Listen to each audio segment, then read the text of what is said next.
Well, I don't think anyone is really suggesting that Gran is old. I mean, 80 is pretty old. I mean, it's well, let's be honest, Gran, that's seriously old. Like, yeah, it's pretty bad.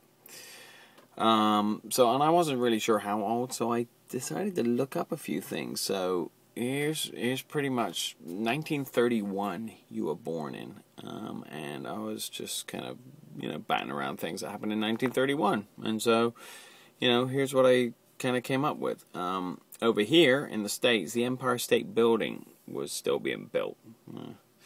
That's pretty bad. The average cost of a house in the UK was £3,400, and you could buy a car for £640, which is pretty good.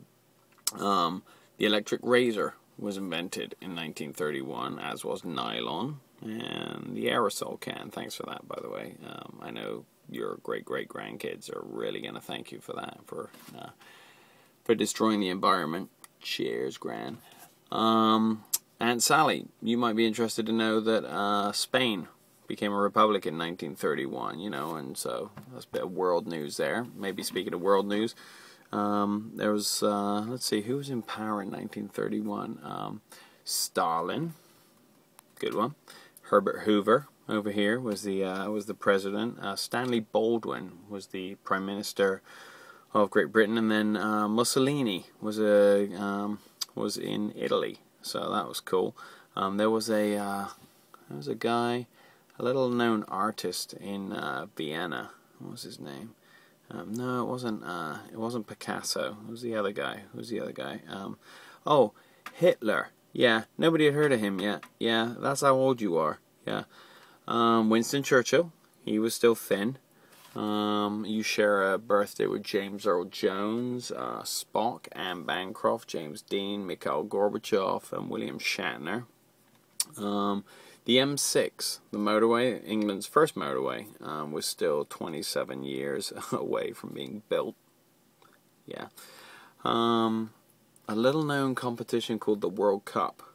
I know it's like a football competition. That was 1 year old at that point. Uruguay had actually just won it.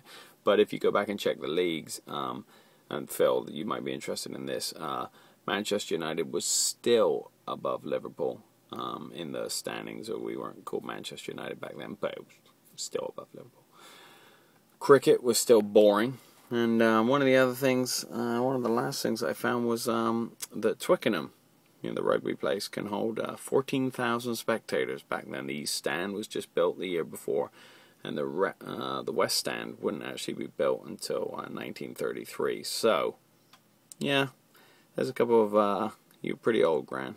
So, anyway, hopefully they didn't cheer too loud for you when they said surprise, and that you're actually still alive to hear this part. You're not scared to death. So, hopefully we'll see you next year when we get over, and I will talk to you soon. Love you. Have a great birthday, and I wish I could be there, but we can't. So we'll see you soon. All right, bye.